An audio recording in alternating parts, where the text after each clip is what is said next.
Amen. Amen. Oh, que Dieu soit là, vous pouvez vous asseoir.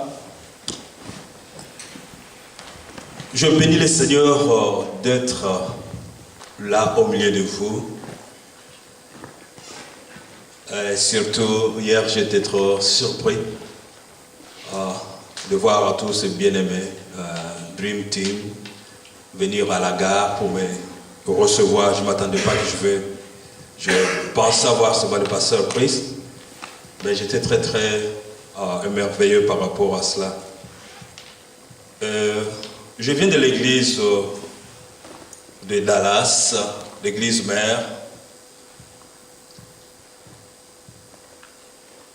Et je suis aux États-Unis, ça fait 15 ans. J'ai grandi ici en Europe, à Paris. C'est là où j'ai fait toutes mes études avant d'aller aux États-Unis, spécialement pour l'œuvre de Dieu. Je me rappelle quand je partais aux États-Unis, mais tous mes amis, les collègues avec qui nous avons terminé les études ici me disaient, mais tu es fou, tu laisses un bon travail, combien on va te payer aux États-Unis, tout ça, tu es fou. Vous savez, lorsqu'on a évolué dans un milieu qui n'est pas vraiment chrétien, surtout les amis de l'école, ils me voyaient comme si c'était une folie. Dieu m'avait envoyé là-bas d'une façon particulière, je ne peux pas tout dire ici. Le pasteur Christ sait comment. Et nous avons commencé à travailler ensemble. Comme me dit, j'étais son premier pasteur là-bas à l'église. Et on a évolué ensemble jusqu'à ce qu'il y a de cela 6 ans que nous travaillons avec l'apôtre Tyrone qui était venu ici.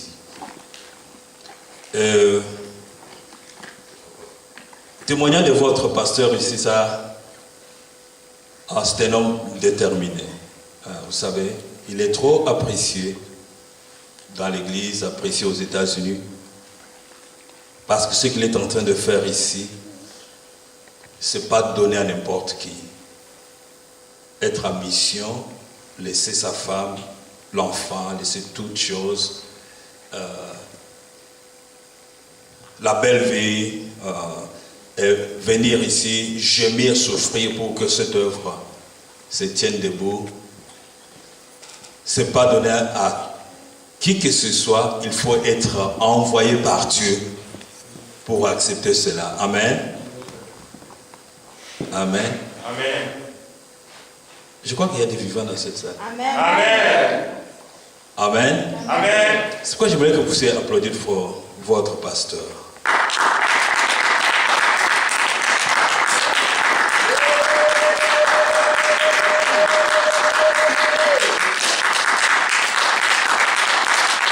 Il mérite d'être soutenu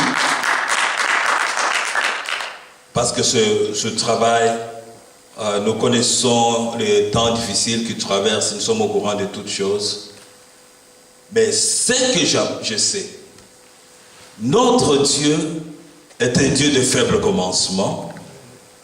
Lorsqu'on est fidèle dans tout ce que vous faites pour lui, il n'est jamais été débiteur de qui que ce soit. Il te payera toujours. Amen. Amen. Parlant de ce... Je suis en Europe pour quelques jours. Après, je vais aller de l'autre côté, Bruxelles et puis Paris avant de repartir. Mais j'ai vivement souhaité passer par ici parce que ici, c'est notre quartier général.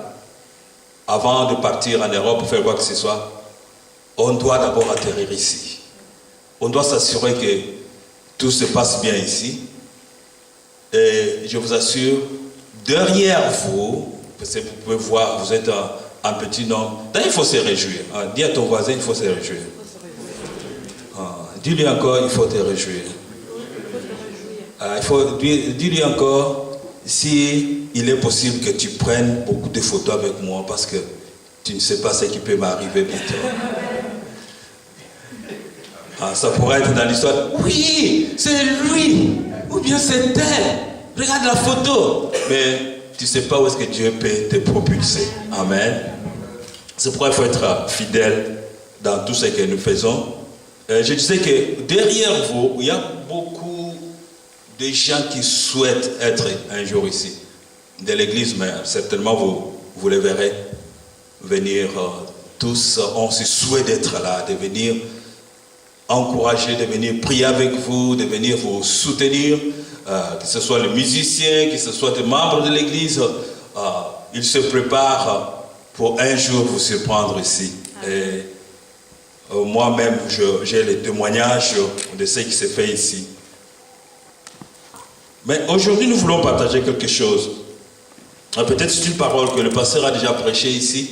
Ça ne sera pas peut-être pour la première fois pour certains. Donc quelqu'un dira, mais j'ai même médité ça cette semaine. Mais avant d'entrer dans la parole, j'ai oublié quelque chose. Je m'appelle Godefroy Kabong. Amen. Amen. Dieu m'a béni avec une personne qui a fait de moi père. Mon épouse s'appelle Marie-Josée. Nous avons 4 enfants qui sont nés tous à Paris. L'aîné a 27 ans. J'ai 27 ans, j'ai 25 ans. 23, un 17 ans. Un garçon et une fille. Quand vous regardez le temps, mais tu n'as pas l'air d'avoir tous ces enfants. Oui. Dieu nous a bénis. Et je suis un père béni. Amen. Amen. Je disais que nous allons écouter une parole que vous avez certainement écoutée de plusieurs fois ou bien médité personnellement. Si vous avez l'habitude d'écrire, mettez ceci comme titre ce matin: si Jésus est dans la maison. En anglais on dit when Jesus is in the house. Je vais m'efforcer de traduire cela en français parce que ça fait longtemps que je n'ai pas prêché vraiment en français. Nous avons l'habitude de prêcher toujours en anglais. Si Jésus est dans la maison. Amen.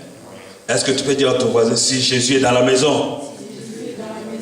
Tu peux le dire encore très fort. Si Jésus est dans la maison. Si Jésus est dans la maison. Alors si Jésus est dans la maison, quelles sont les choses qui peuvent se passer? Quelles sont les choses que nous pouvons rencontrer? Qu'est-ce que nous pouvons vivre? Ce matin, pendant que la chorale chantait ici, j'étais un merveilleux voir. Et moi-même, je me disais, cette église va aller très loin.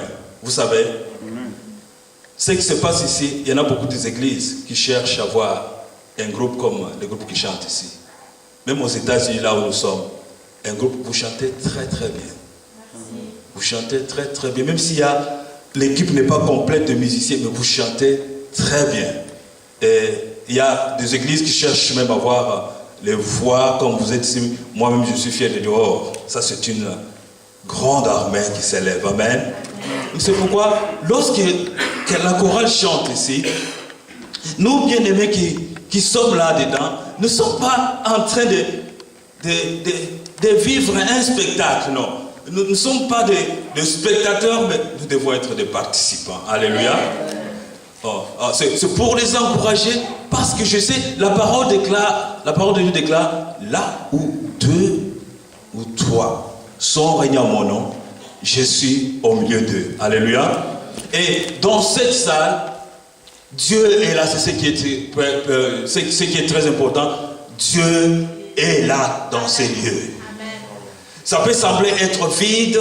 Oh, on peut regarder à gauche, à droite. Oh, si tel pouvait être là. Oh, si nous pouvions être nombreux, ça résonnerait très bien. Mais ce qui est essentiel, là où Dieu est, même s'il y a une seule personne, nous sommes la majorité. Amen. Et la bénédiction est assurée. Dis à ton voisin, la bénédiction est assurée.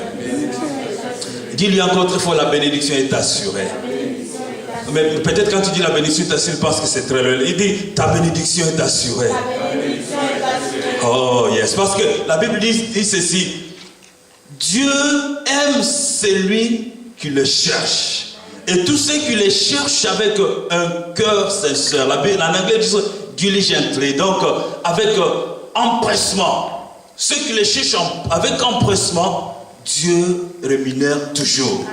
C'est-à-dire chaque jour que nous venons ici prier, ne pense pas que, oh bon, pour certains, c'est l'habitude, nous partons, comme d'habitude, nous partons mardi, dimanche, l'habitude. Mais lorsque tu viens dans l'attente que je vais recevoir quelque chose, chaque jour, tu vas recevoir quelque chose, même si tu ne le vois pas encore dans le physique, mais il y a quelque chose qui se passe dans ta vie.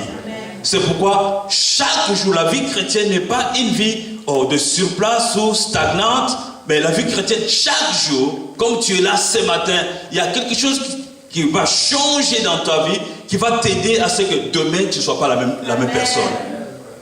Amen. Alors, nous voulons lire cette histoire dans Marc chapitre 2.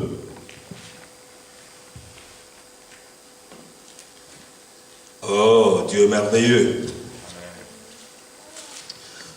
Marc chapitre 2, nous lirons le premier verset jusqu'au verset 6.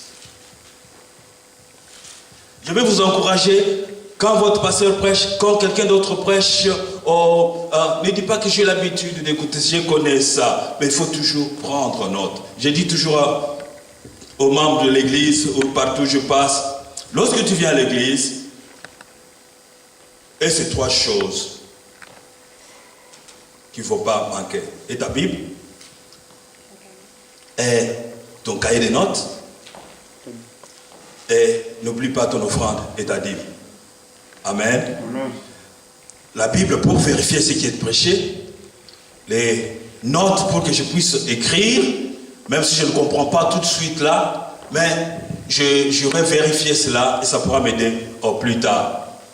Il y a je montre mes enfants certaines notes que j'ai datant de 1976, 1970, beaucoup de cahiers là, j'ai à peu près 3 cahiers comme ça, des notes. Je prenais note de ces choses sans savoir qu'un jour je pourrais prêcher. Ça n'était même pas dans ma pensée d'être un jour tenu devant les gens pour prêcher. Mais ces notes que je prenais il y a de cela longtemps, ça m'aide jusqu'à aujourd'hui. C'est pourquoi ayez l'habitude de prendre note. Nous allons lire dans Marc chapitre 2, à partir du verset 1er. La version ici est en anglais. Je vais lire. Est-ce que vous avez trouvé? Amen. Vous êtes toujours là? Amen. Est-ce que vous êtes toujours là? Amen. Ici. Là-bas derrière. Vous êtes toujours là? Amen. Là, vous êtes toujours là? Amen. Ah, j'ai dit encore là. Vous êtes toujours là? Amen. Oh, gloire à Dieu. On va lire Marc chapitre 2. Je lis ceci. Quelques jours après, Jésus revint à Capernaum. On apprit qu'il était à la maison. Et il s'assembla un si grand nombre de personnes que l'espace devant la porte ne pouvait plus les contenir. Il leur annonçait la parole. Des gens vinrent à lui, amenant un paralytique porté par 4 hommes.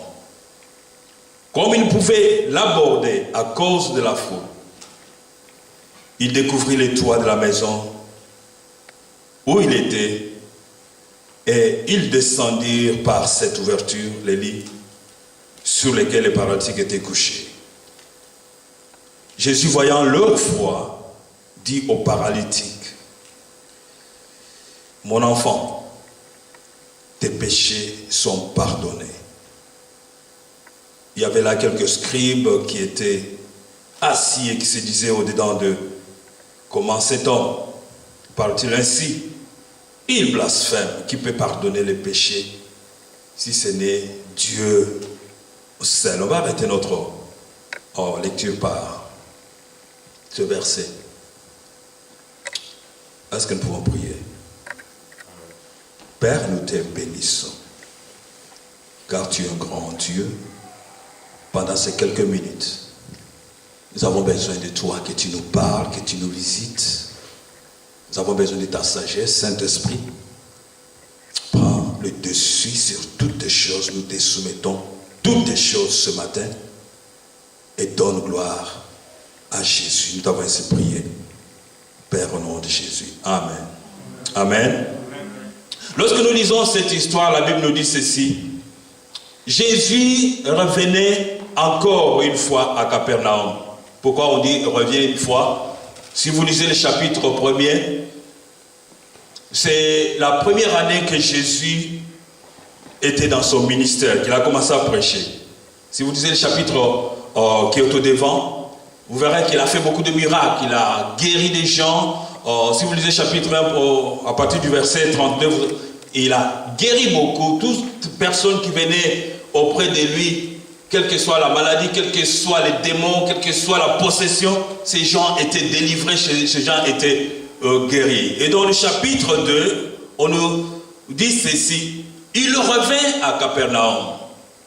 Et comme partout où il passait, les gens venaient de partout pour écouter la parole de Dieu.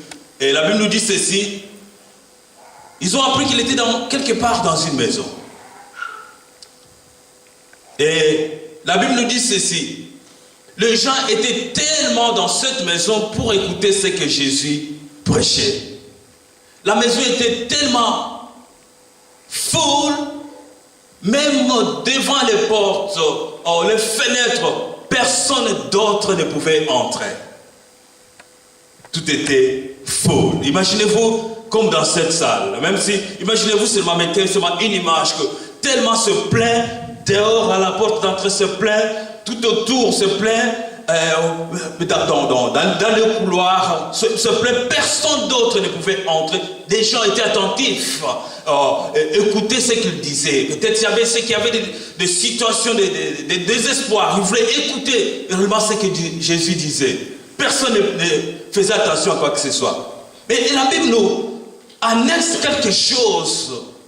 Il dit, et cependant, on amena un homme qui était malade, paralytique, par 4 hommes. Et la Bible précise, lorsque ces personnes sont arrivées, j'ai imaginé un peu la scène, comme ils ont entendu que Jésus revenait, il est revenu à Capernaum. Ceux qui se sont dit, la fois passée nous avons manqué cette opportunité de le rencontrer. Et même nous avons manqué l'opportunité d'amener notre ami qui est malade. Mais cette fois-ci, comme il est revenu à Capernaum, on ne va pas le laisser. On va prendre notre ami pour l'amener. Mais ce qui était décevant, quand ils sont arrivés, on ne peut même pas entrer. Je peux m'imaginer un peu là dans leur conversation, je peux voir un peu leur visage, un côté un peu dessus, l'autre côté. Non, on ne peut pas. Même s'il n'y a pas la place aujourd'hui, c'est plein, on ne peut même pas s'approcher. Je ne sais pas. Même les gens de l'accueil ne peuvent même pas avoir pitié de nous. Nous avons quand même parlé, mais c'était plein. Personne d'autre ne pouvait entrer. Alléluia. Et ces gens étaient dehors en se posant des questions. Comment nous allons faire? Moi-même, je m'imagine cette scène. Ces 4 hommes tellement déterminés. Ils sont partis dans une session. En anglais, je peux dire brainstorming. Donc, on va se concerter un peu. Nous n'avons pas fait ce voyage pour rien. La maison est comblée. Il y a des gens partout. On ne sait même pas où est-ce qu'on peut aller. Est-ce qu'il faut rentrer? Je peux regarder les amis malades. Imaginez un peu les sacrifices. Je ne sais pas d'où ils sont partis. Quelle est la ville la plus longue, plus éloignée d'ici? Genève? Zurich. Où? Zurich. Zurich. Peut-être ils venaient de Zurich. 3 heures. J'ai pris le train hier. Je vois, c'est très loin. Peut-être il n'y avait pas de voiture. Ils ont marché avec cet homme sur les lits. Je peux voir le visage de celui qui était aussi sur les lits. Mais où est-ce que c'est trop loin? C'est la honte quand même que les gens me voient sur les livres. Mais la déception, la porte, on ne peut même pas entrer dedans. Et ces gens se concertent. Je suis entré dans leur conversation. Et se disent, on ne sait pas partir. Pierre, qu'est-ce que tu vois? On revient une autre fois. L'autre dit non, ça c'est l'occasion unique, l'opportunité. Mais qu'est-ce qu'on va faire? Tout est fermé, on ne peut même pas s'approcher. Qu'est-ce qu'on va faire? Et l'autre dit, oh, j'ai une idée. Lorsque je vois les gens tout autour, mais il y a un endroit où il n'y a pas de gens. C'est où? Oh, regarde sur les toits là. Il n'y a personne. Oh, tu rigoles. Sur les toits, comment on va faire sur les toits? Oui, je crois que... l'autre dit, oui, j'ai quand même une idée. Sur le toit, on peut monter et faire peut-être un trou et pour le faire descendre. Pouvez-vous imaginer? Ce n'est pas leur maison, mais ils sont en train de comploter, de chercher à ce que leur ami puisse atteindre là où Jésus était. Et ils étaient là, dans cette session, cherchant comment on peut faire. Et l'autre dit, mais quand on sera là-bas, comment on va faire? Est-ce qu'on va seulement le jeter? Mais comment? Et l'autre qui dit, mais je crois que si on peut trouver les cordes, on peut attacher au lit et le faire descendre. Alors l'autre dit, mais on n'a pas de cordes maintenant. Ils se sont mis peut-être à chercher des cordes. Ils ont attaché. Et pouvez-vous imaginer, ce n'est pas votre maison, comme nous sommes dans cette salle. Et vous entendez seulement les gens tout au-dessus là-bas, en train de... je ne sais pas si c'était en train de percer, mais en train d'arracher les tôles, d'arracher le toit, juste pour que leur ami puisse arriver en face de Jésus. Alléluia. La Bible nous dit que cet homme était paralytique. On ne dit pas si sa paralysie était totale ou partielle, mais il était malade. Et sans oublier que ces personnes eux-mêmes avaient aussi des besoins. Ils avaient leurs propres besoins. Oh bien-aimé, je vous dis, pendant que vous êtes dans cette salle, il y a les gens dehors qui sont dans une situation de paralysie. Et je peux vous dire ceci, même ce matin dans cette salle, chacun de nous a une paralysie quelque part. Il y a des choses que nous avons dans nos vies. Même moi-même, j'ai ma paralysie. Il y a des choses, lorsque tu pries ici, tu n'as même pas besoin de lever la voix, de dire, je ne veux pas que l'autre entende. C'est ma situation. Oh, je suis en train de gémir. Il y a d'autres qui ont une paralysie de peur. Il y a le peur du lendemain. Tu sais, moi, je ne sais pas ce que... Demain, je ne sais pas ce qui peut arriver. Est-ce que je me marierai un jour? Ou bien j'aurai ceci un jour? On a ces choses qui nous hantent chaque fois. Chacun a une paralysie, même le passé. Des choses que tu as même confessées dans le passé. Des choses que tu dis que j'ai abandonnées. Il y a des choses qui reviennent toujours dans la mémoire. Quand tu pries, tu fermes les yeux, c'est comme si tu sens que... on dirait que la prière ne monte pas. Il y a des choses, lorsque tu es seul, tu gémis pendant la nuit, tu pleures. Mais quand tu te mets, quand nous sommes comme ça, personne ne sait que tu as pleuré. Mais tu es en train de gémir, c'est ta paralysie. Il y a des choses où toi-même, je ne pourrais jamais parler à quelqu'un, ça. C'est amour, je ne sais pas comment faire. Il y a parfois des choses que nous avons connues dans la famille qui sont la honte dans nos familles. On dit que ça c'est... Il faut que ces choses ne doivent pas sortir du dehors. Donc c'est une situation qui est connue seulement dans la famille. Ça ne doit pas sortir du dehors. Mais tu gémis de ces choses. Je me rappelle une fois. Est-ce que vous êtes là? Amen. Je me rappelle une fois. Une jeune fille qui voulait se marier. Elle vient me voir, elle dit, pasteur, je veux me marier. Tu connais le frère? J'ai dit oui. Je suis content que tu es blessé, tu es béni. Elle dit, mais j'ai une situation. J'ai dit, c'est quoi? Elle dit, personne ne connaît dans ma famille. Personne. Tu es la première personne à qui je parle. J'ai dit, c'est quoi la situation? Elle dit, je vivais chez ma tante. J'avais 12 ans. Comme on fuyait, ça va à un moment, ils habitaient ceux qui viennent du Congo, habitaient à Lubumbashi, au Chaba. On a tous, il y a une situation là-bas qui a fait que d'autres personnes ont fui de là pour rentrer chez eux. Puis on est parti de là et j'habitais chez ma tante. Le mari de ma tante m'a violé. Personne ne connaît cela dans la famille. Et même si je parle, personne ne va croire. J'avais 12 ans. Il venait chaque fois dans ma chambre. Et si je parle de cela, je crois que la famille pourra se diviser. Mais je ne sais pas quoi faire. Et nous avons parlé ensemble. J'avais des larmes quand elle me parlait de cela. Elle-même pleurait. Mais je ne peux pas entrer dans le mariage avec ces choses. C'est un fardeau. Est-ce que je peux parler à ma famille? Je ne peux pas parler. Personne ne peut. Ils vont dire pendant ce temps, pourquoi tu n'as rien dit? Je ne sais pas ce qui peut m'arriver. Nous avons prié ensemble, nous avons fait des séances de prière. Rien comme ça, c'est une des situations.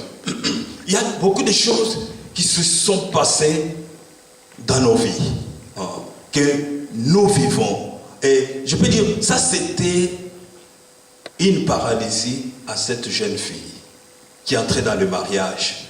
Et il y a des situations semblables que nous vivons, avec lesquelles nous vivons chaque jour, mais nous n'osons pas parler. Même quand nous venons à l'église, il y a des situations, tu n'as même pas le courage de parler au pasteur. Mais quand tu pries de toi, qui peut m'aider? Mais je vous dis ceci, lorsque Jésus est dans la maison, lorsqu'il est là, lorsque tu ouvres réellement ton cœur, tu as ce désir, comme je dis, lorsque tu viens ici, viens dans l'attente que quelque chose doit se passer dans ma vie aujourd'hui. Ma paralysie, quelque chose, c'est que je suis en train d'endurer. Aujourd'hui, quelque chose doit se passer. Jésus va me délivrer aujourd'hui. Nous avons des situations où nous avons besoin des amis. Dis à quelqu'un, j'ai besoin d'un ami. Mon Dieu, que vous n'en avez pas besoin.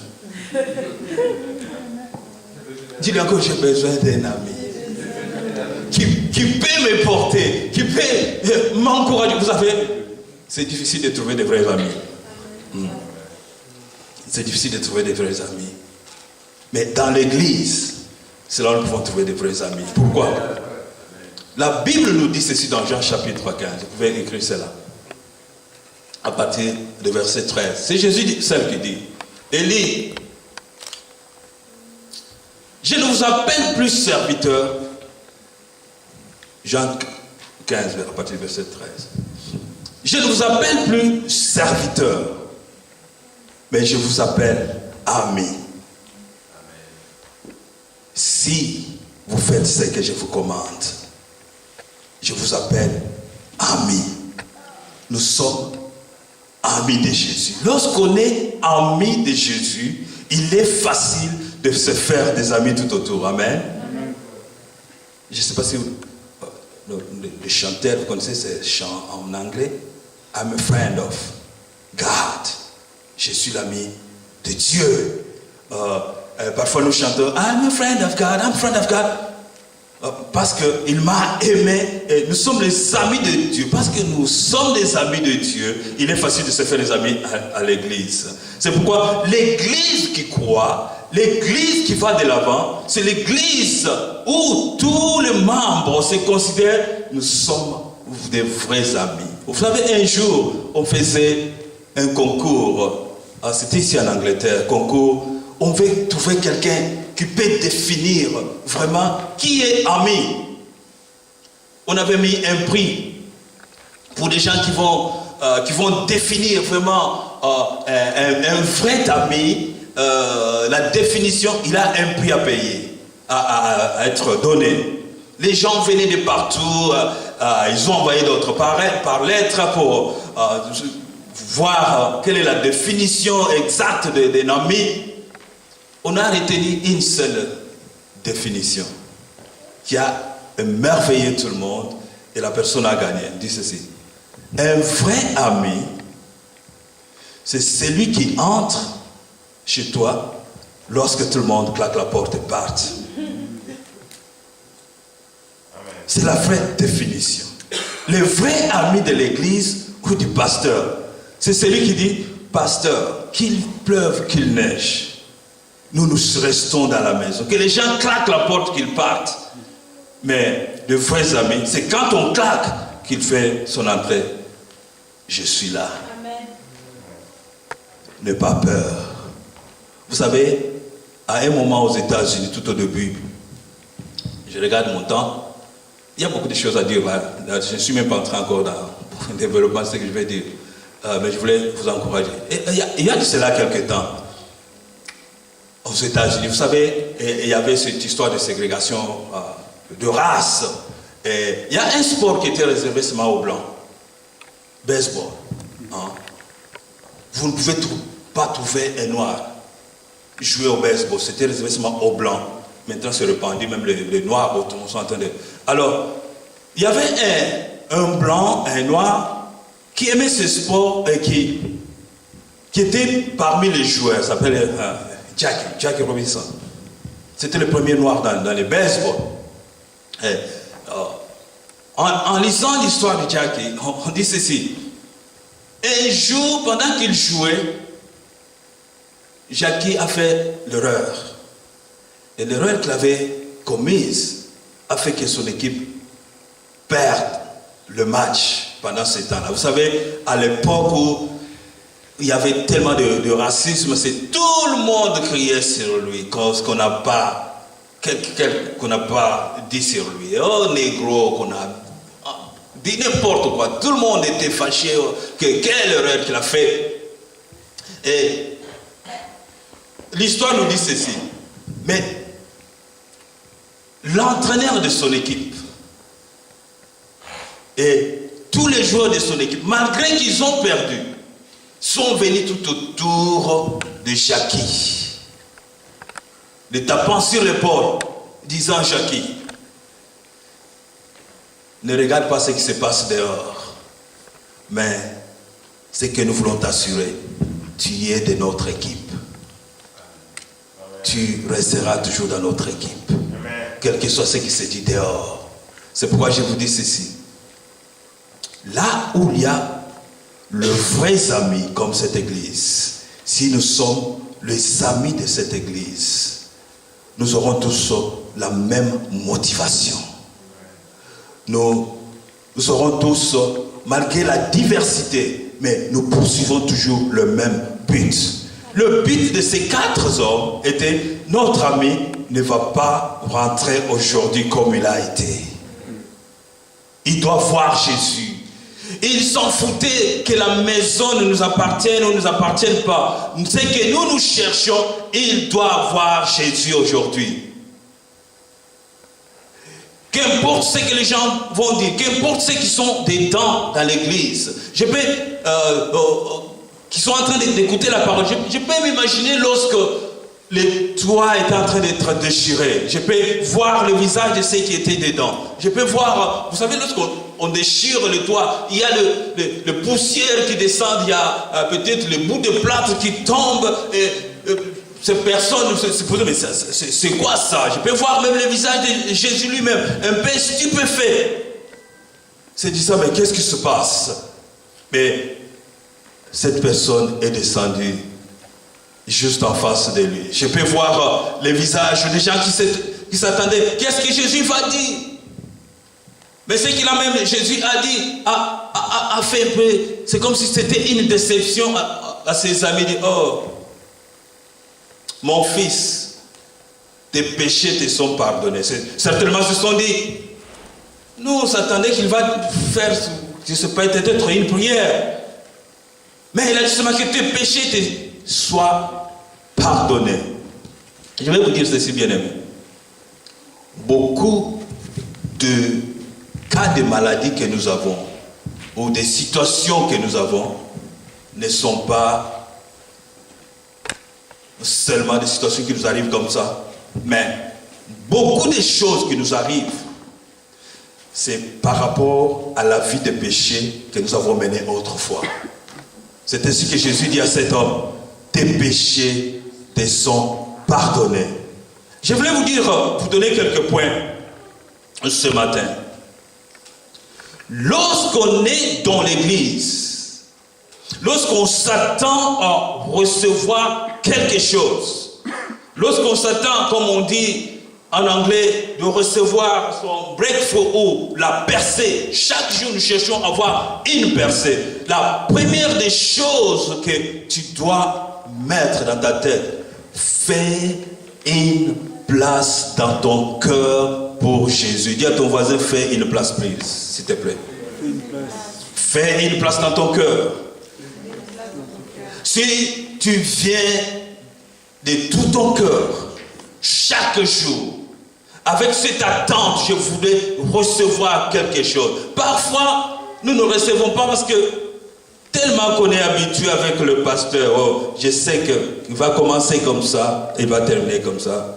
Je ne parle pas pour votre pasteur, c'est comme ça qu'on, parfois les fidèles de l'église pensent, il va commencer comme ça. Mais on ne s'attend pas que nous allons recevoir quelque chose. C'est ainsi que l'église devient comme quelque chose de routine chaque fois. C'est comme s'il n'y a rien qui ne va pas changer. Mais lorsque nous venons dans l'attente de recevoir quelque chose, oh bien-aimé, par expérience et avec foi, je vous dis, tu vas recevoir quelque chose. Même si tu ne le vois pas physiquement sur place, mais quelque chose va se passer tôt ou tard dans ta vie, parce que tu viens dans l'attente. Dieu est celui qui paye ceux qui le cherchent de tout cœur. Dieu aimerait avoir des gens qui viennent dans cette église avec une foi, comme Paul disait, je puis tout par celui qui me fortifie. Il paie tout, il paie tout, il peut tout donner. Tu viens avec cette attente de recevoir. Ouvre ton cœur à Jésus. Alléluia. Dis à ton voisin, ouvre ton cœur. Donne priorité. Dieu est dans cette maison. L'attitude de ces hommes était une attitude de foi. J'aimerais avoir un ami. Dis à ton voisin, j'ai besoin d'un ami. Oh, un vrai ami. Malgré qu'il y avait l'obstacle, ils étaient instoppables. Ne laisse jamais un obstacle te stopper. D'autres obstacles, c'est seulement l'attitude. Oh, j'ai vu des gens qui tentent chez lui, joyeux. Je pars à l'église. Et il a prié. Et c'est sans motiver. Et dès qu'il arrive à l'église, juste à la porte, parce qu'on ne lui a pas donné, on ne lui a pas serré la main. Tout a changé. Oh, quand je suis arrivé là, la sœur qui à la porte là, elle ne m'a même pas regardé. Et ça a changé complètement l'attitude même tout au long du culte. Et plus encore, si on chante ici devant, c'est terrible. C'est là où il y a beaucoup aussi de surchauffement.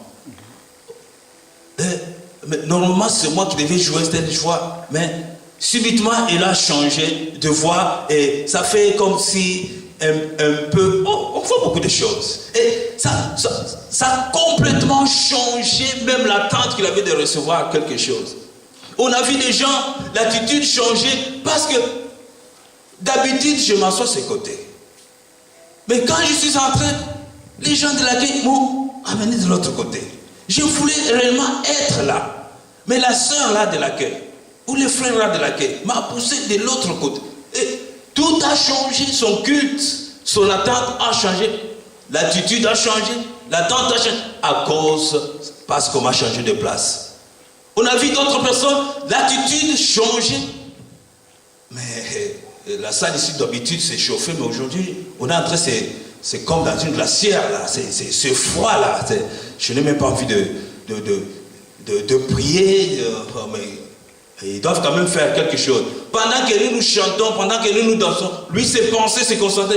Ils ne peuvent pas sentir qu'il fait froid quand même, ou bien il fait chaud. Quand même. Il n'y a personne qui s'en occupe. Donc, l'attente part parce qu'il est concentré à quelque chose d'autre. D'autres personnes, même, on voit l'attitude change juste. Oh, quand même.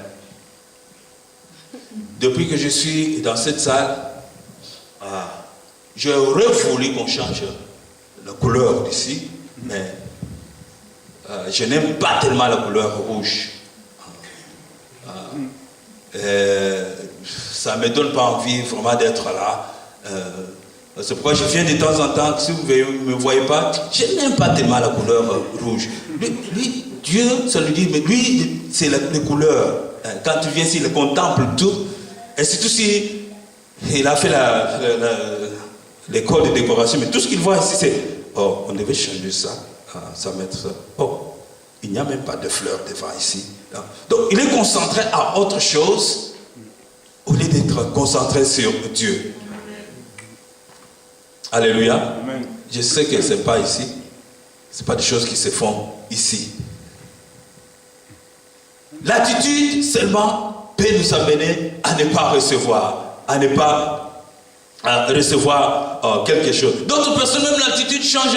Oh, Pasteur Christ, j'aurais voulu être là. Oh, je me rappelle, je suis venu, la première fois que j'étais là-bas, c'était merveilleux. Mais, si vous pouvez changer seulement les heures du culte, je crois que je pourrais venir être avec vous chaque fois. Parce que les heures là, surtout la prière de mardi, j'aurais voulu être là, mais vos heures, en tout cas, ça ne me permet pas vraiment d'être avec vous. D'autres me disent, je suis toujours avec vous dans l'esprit, pour vous soutenir.